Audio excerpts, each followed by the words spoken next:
করাইল বস্তির ভয়াবহ আগুনে ক্ষত চিহ্ন সকাল থেকেই স্পষ্ট হয়ে উঠেছে। খোলা আকাশের নিচে পরিবার পরিজন নিয়ে মানবেতর জীবনযাপন করছেন ক্ষতিগ্রস্তরা।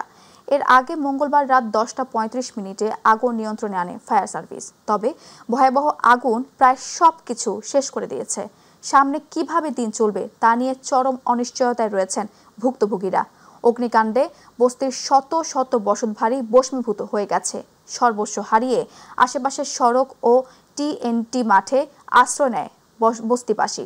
অনেকে নামমাত্র কিছু মূল্যবান জিনিসপত্র সরাতে পারলেও বেশিরভাগ বস্তিবাসী কিছুই নিতে পারেনি। এদিকে করাইল বস্তিতে ভয়াবহ অগ্নিকাণ্ডের ঘটনায় গভীর উদ্বেগ ও সমবেদনা প্রকাশ করেছেন প্রধান উপদেষ্টা প্রফেসর মোহাম্মদ ইউনূস। ক্ষতিগ্রস্তদের পুনর্বাসনে সরকারের প্রয়োজনীয় সহায়তা নিশ্চিত করবে বলেও জানান তিনি। চট্টগ্রাম ইঞ্জিনিয়ার্স ইনস্টিটিউশন মিলনায়তনে এসএসসি ও এইচএসসি কৃতী শিক্ষার্থীদের সংবর্ধনা অনুষ্ঠানে অংশ নিয়ে বিএনপির স্থায়ী কমিটির সদস্য আমির খসরু মাহমুদ চৌধুরী বলেন, মেগা প্রকল্প নয়, মানুষের কল্যাণে বিনিয়োগই হবে বিএনপির অগ্রাধিকার। তিনি জানান, বিএনপির সরকারে গেলে প্রথম 18 মাসে 1 কোটি চাকরি সৃষ্টি করা হবে। বিদেশে কর্মসংস্থান, আত্মকর্মসংস্থান ও এআই ভিত্তিক দক্ষতা উন্নয়নে বিশেষ পরিকল্পনাও উল্লেখ করেন তিনি। অনুষ্ঠানে বক্তব্য দেন মাওদুদ হোসাইন আলমগীর, মাহবুবুর রহমান শামীম ও ব্যারিস্টার মীর মোহাম্মদ হেলাল উদ্দিন সহ অন্যান্য নেতারা। বক্তারা জানান, শিক্ষার্থীদের দিক নির্দেশনা ও সহযোগিতা অব্যাহত থাকবে। আমির খসরু আরও বলেন, আগামী দিনে বাংলাদেশ গঠনে শিক্ষা ও স্বাস্থ্য খাতকে সর্বোচ্চ অগ্রাধিকার দেওয়া হবে। একটি বড় ঘোষণা এসছে, যেটা অনেক সাহসী ঘোষণা। অনেক রাজনীতিবিদ, অনেক রাজনৈতিক দল সাহস করবে না বলতে। সেটা হচ্ছে আগামী 18 মাসে ইনশাআল্লাহ জনগণ যদি আমাদেরকে নির্বাচিত করে 18 মাসের মধ্যে 1 কোটি চাকরির কর্মসংস্থানের ব্যবস্থা করা হবে। 1 কোটি। আমাকে অনেকে বলে, খসরু ভাই এটা কি একটু অ্যাম্বিশাস হয়ে গেল না? আমি বলি যে অবশ্যই ambitious. BNP ambitious party, Tarique Rahman ambitious. যে দেশের নেতা অ্যাম্বিশাস হবে না, যেই দলের অ্যাম্বিশন থাকবে না, সেই দেশের কোনো ভবিষ্যৎ নেই। অযত্ন আর অবহেলায় সিরাজগঞ্জ শহরের ভেতর দিয়ে বয়ে যাওয়া কাটাখালী খাল এখন ময়লার ভাগাড়। খালে পড়ে থাকা ময়লা আবর্জনা পচা দুর্গন্ধে অতিষ্ঠ শহরের পরিবেশ, বাড়ছে রোগ ব্যাধিও। যদিও পৌরসভা থেকে খাল পরিষ্কারের জন্য মাসে 2.5 লাখ টাকা ব্যয়ে 31 জন লোক নিয়োগ দেয়া হলেও তাদেরকে কখনো কাজ করতে দেখেনি স্থানীয়রা। তবে পৌর প্রশাসক বলছেন, খালটি দ্রুত নতুন করে পরিষ্কার পরিচ্ছন্ন ও সংস্কারে উদ্যোগ নেওয়া হচ্ছে। প্রতিনিধি এইচ.এম. মোনায়েম খানের পাঠানো তথ্যচিত্রে বিস্তারিত জানাচ্ছেন আতিকুর রহমান তিতাস। সিরাজগঞ্জ শহরের ভেতর দিয়ে প্রবাহিত কাটাখালী খালটি ব্রিটিশ সরকারের আমলে ব্যবসা বাণিজ্য প্রসারের জন্য খনন করে যমুনা নদীর সঙ্গে সংযোগ করা হয়েছিল। 1962 সালে বন্যা নিয়ন্ত্রণ বাঁধ নির্মাণ করার ফলে খালটির সংযোগ বিচ্ছিন্ন হয়। এই খাল ঘিরে গড়ে উঠেছিল সিরাজগঞ্জ শহর। শহরের জলাবদ্ধতা নিরসন ও পয় নিষ্কাশনের জন্য একসময় কাটাখালী খালটি গুরুত্বপূর্ণ ভূমিকা রেখেছে। বর্তমানে খালটিতে ময়লা আবর্জনা ফেলে ময়লার ভাগাড়ে পরিণত হয়েছে। যদিও পৌরসভা থেকে খাল পরিষ্কারের জন্য লোক নিয়োগ দিলেও তাদেরকে কখনো কাজ করতে দেখেনি স্থানীয়রা। 2019 সালে একবার খনন কাজ শুরু হলেও বছরের পর বছর পৌরসভার সঠিক তদারকি ও ব্যবস্থাপনার অভাবে খালটি আগের মতো দূষিত হয়ে গেছে। বিগত সরকারগুলোর আমলে এক এক সময় এক একটা প্রজেক্ট এসেছে, সেই প্রজেক্টে কোটি কোটি টাকা বরাদ্দ হয়েছে। বরাদ্দ হওয়ার পরও একটা সুন্দর পরিকল্পিত কাটাখালী কিন্তু আমরা এখনো পাই নাই। কাটাখালী অপরিষ্কার থাকার কারণে মশা এবং আবর্জনা দিয়ে একটা বিশ্রী অবস্থা হয়ে গেছে।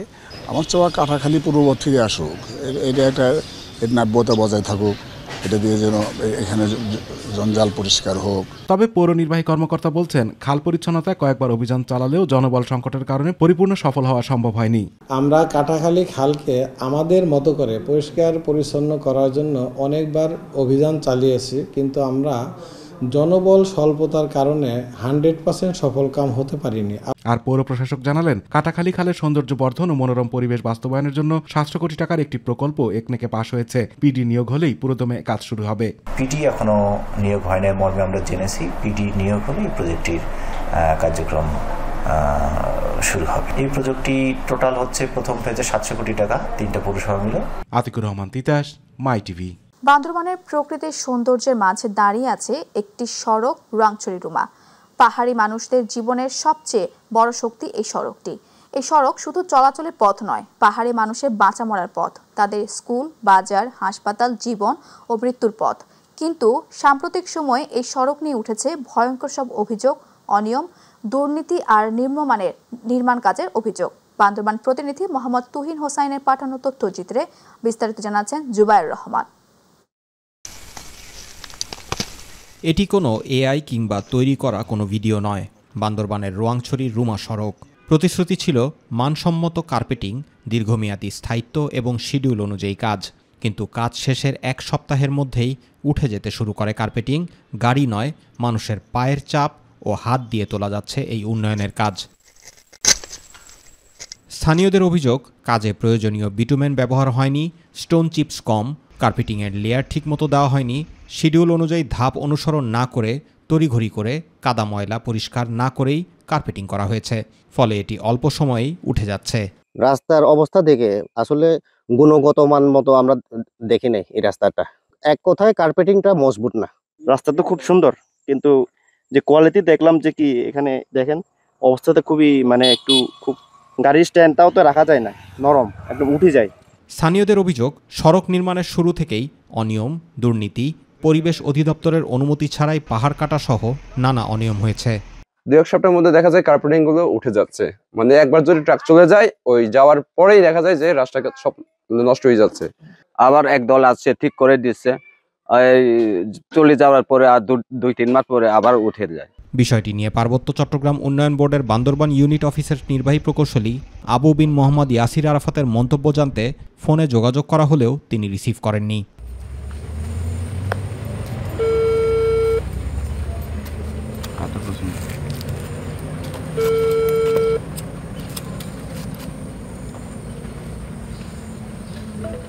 (2023-24) অর্থ বছরে পার্বত্য চট্টগ্রাম উন্নয়ন বোর্ড 7,40,00,000 টাকা ব্যয়ে সড়কটি সংস্কারের 4টি প্যাকেজের কাজ কয়েকটি ঠিকাদারি প্রতিষ্ঠানকে দেওয়া হয়েছিল। চলতি বছরের জুনে সংস্কার কাজ শেষ হয়েছে, কিন্তু এ প্রকল্পের অভিযোগ এখনও পাহাড়ি জনপদে আলোচনার কেন্দ্রবিন্দু। জুবায়ের রহমান, মাই টিভি নিউজ। চুয়াডাঙ্গায় জেঁকে বসেছে শীত। শীতের কারণে সকালের দিকে রাস্তাঘাটে লোকজন ছিল একেবারে কম। শুধুমাত্র জীবিকার তাগিদে জীবনের ঝুঁকি নিয়ে রাস্তাঘাটে চলাচল করছে কিছু সংখ্যক অটো, ভ্যান ও সিএনজি। তবে গত কয়েকদিন ধরে চুয়াডাঙ্গা জেলার শীতের প্রকোপ কিছুটা বেড়ে যাওয়ায় যাত্রীর সংখ্যা কম। এদিকে সামনে বোরো ধানের মৌসুম হওয়ায় শীতকে উপেক্ষা করে ধানের বীজ তোলা তৈরিতে ব্যস্ত হয়ে পড়েছেন এই জেলার প্রান্তিক কৃষিরা। চুয়াডাঙ্গা আবহাওয়া অফিস সূত্রে জানা গেছে, আজ সকাল 9টায় এই জেলার তাপমাত্রা রেকর্ড করা হয়েছে 13.8 ডিগ্রি সেলসিয়াস। নড়াইলের লোহাগড়া উপজেলা গ্রাম আদালতের আয়োজনে ইউনিয়নের চেয়ারম্যান ও সচিবদের দিনব্যাপী গ্রাম আদালত সম্পর্কে প্রশিক্ষণ অনুষ্ঠিত হয়েছে। এই অনুষ্ঠানে সভাপতিত্ব করেন উপজেলা নির্বাহী অফিসার মোহাম্মদ আবু রিয়াদ। অনুষ্ঠানে ছিলেন উপজেলার সহকারী কমিশনার ও নির্বাহী ম্যাজিস্ট্রেট সাদিয়া সুলতানা, উপজেলার সমন্বয়ক রেজমিন সুলতানা, নড়াইলের সমন্বয়ক ওমর ফারুক, মাই টিভির নড়াইল উপজেলা প্রতিনিধি মোহাম্মদ খায়রুল ইসলাম সহ আরও অনেকে এই সময় উপস্থিত ছিলেন। দিনাজপুরে পার্বতীপুরে নিরাপদ পদ্ধতিতে উৎপাদিত 16টি পণ্যের প্রোডাক্ট লঞ্চিং প্রোগ্রাম অনুষ্ঠিত হয়েছে। গ্রাম বিকাশ কেন্দ্রের উদ্যোগে দুপুরে প্রতিষ্ঠানে জি অ্যাগ্রো সলিউশন হলরুমে অনুষ্ঠানের আয়োজন করা হয়। এ সময় পার্বতীপুর উপজেলা নির্বাহী কর্মকর্তা সাদ্দাম হোসেন, গ্রাম বিকাশ কেন্দ্রের উপপরিচালক HR and admin ATM Farhaduzzaman, মৃত্তিকা গবেষণা ইনস্টিটিউট দিনাজপুরের ঊর্ধ্বতন বৈজ্ঞানিক কর্মকর্তা মানিক চন্দ্র বর্মন, কৃষি সম্প্রসারণ কর্মকর্তা আলী রুবেল, অতিরিক্ত কৃষি কর্মকর্তা শাহানুর রহমান, পার্বতীপুর উপজেলা কৃষি বিপণন কর্মকর্তা শাহিন আল মামুন, BMTP প্রকল্পের ব্যবস্থাপক আউয়াল সরকার সহ পার্বতীপুর ও ফুলবাড়ী উপজেলা থেকে আগত 150 জন উদ্যোক্তা অংশগ্রহণ করেন। চট্টগ্রাম রিপোর্টার্স অ্যাসোসিয়েশনের 6ষ্ঠ বর্ষপূর্তি উদযাপিত হয়েছে চট্টগ্রাম প্রেস ক্লাবের জুলাই বিপ্লব স্মৃতি হলে। আয়োজক কমিটির আহ্বায়ক মোহাম্মদ শহীদুল ইসলাম ও সদস্য সচিব মোহাম্মদ রুবেলের তত্ত্বাবধানে অনুষ্ঠানের সভাপতিত্ব করেন CRA সভাপতি সোহাগ আরেফিন। সাধারণ সম্পাদক নুরুল আমিন খোকন পরিচালনায় অনুষ্ঠানের প্রধান অতিথি ছিলেন অ্যাডিশনাল DIG ওয়াহিদুল হক চৌধুরী। প্রধান বক্তা হিসেবে বক্তব্য দেন বীর মুক্তিযোদ্ধা মঈনুদ্দিন কাদেরী শওকত। এছাড়া উপস্থিত ছিলেন additional SP Sheikh Mohammad Selim, BNC মুখপাত্র গৌরাঙ্গ দেবনাথ অপু ও মাই টিভির ব্যুরো প্রধান মোহাম্মদ নুরুল কবির। দিনাজপুরে ফুলবাড়িতে সার ও বীজ মনিটরিং কমিটির সভা অনুষ্ঠিত হয়েছে। উপজেলা সার ও বীজ মনিটরিং কমিটির আয়োজনে সভায় উপস্থিত ছিলেন উপজেলা নির্বাহী অফিসার ইসহাক আলী ও উপজেলা কৃষি কর্মকর্তা সাইফ আব্দুল্লাহ মোস্তাফিন। উপজেলার সার ও বীজ মনিটরিং কমিটির সদস্যবৃন্দ ও স্থানীয় 24 জন সার ও বীজ ডিলার উপস্থিত ছিলেন। রংপুরের পীরগঞ্জে বিএনএফ এর অর্থায়নে প্রতিবন্ধী উদ্যোক্তা উন্নয়নে স্বনির্ভর প্রকল্পের আওতায় দিনব্যাপী মাচা পদ্ধতিতে ছাগল পালন শীর্ষক প্রশিক্ষণ, সনদ বিতরণ ও প্রতিবন্ধীদের মাঝে বিনামূল্যে ছাগল বিতরণ অনুষ্ঠান অনুষ্ঠিত হয়েছে। অনুষ্ঠানে উদ্বোধন করেন আলমগীর স্বপ্নের নির্বাহী পরিচালক শামিনুর রহমান মিলন। এ সময় প্রধান অতিথি হিসেবে উপস্থিত ছিলেন রংপুর জেলা বিএনপির আহ্বায়ক ও রংপুর 6 আসনের বিএনপির মনোনীত প্রার্থী সাইফুল ইসলাম, প্রতিবন্ধী মানবাধিকার কল্যাণ সংস্থার চেয়ারম্যান রাকিবুল ইসলাম তুহিন, উপজেলা সমাজসেবা কর্মকর্তা আব্দুর রাজ্জাক, উপজেলা প্রাণী সম্পদ কর্মকর্তা ফজলুল কবির, উপজেলা সমবায় কর্মকর্তা জাহাঙ্গীর আলম, ইউপি চেয়ারম্যান নূর মোহাম্মদ মজনু সহ আরও অনেকে। নারী শিক্ষার্থীকে উত্ত্যক্ত করায় স্থানীয়দের সঙ্গে যশোর বিজ্ঞান ও প্রযুক্তি বিশ্ববিদ্যালয়ের শিক্ষার্থীদের মাঝে দফায় দফায় সংঘর্ষের ঘটনা ঘটেছে। মঙ্গলবার সন্ধ্যা 7টা থেকে বিশ্ববিদ্যালয়ের সামনে সড়ক যশোর চৌগাছা সড়কের আমবটতলা এলাকায় এ ঘটনা ঘটে। সংঘর্ষের কয়েক ঘণ্টা পর সেনাবাহিনী, পুলিশ ও ইউএনও ঘটনাস্থলে গেলে পরিস্থিতি নিয়ন্ত্রণে আসে। থেমে থেমে চলা এই সংঘর্ষে অন্তত 5 জন শিক্ষার্থী আহত হয়েছে বলে জানিয়েছেন বিশ্ববিদ্যালয়ের প্রশাসন।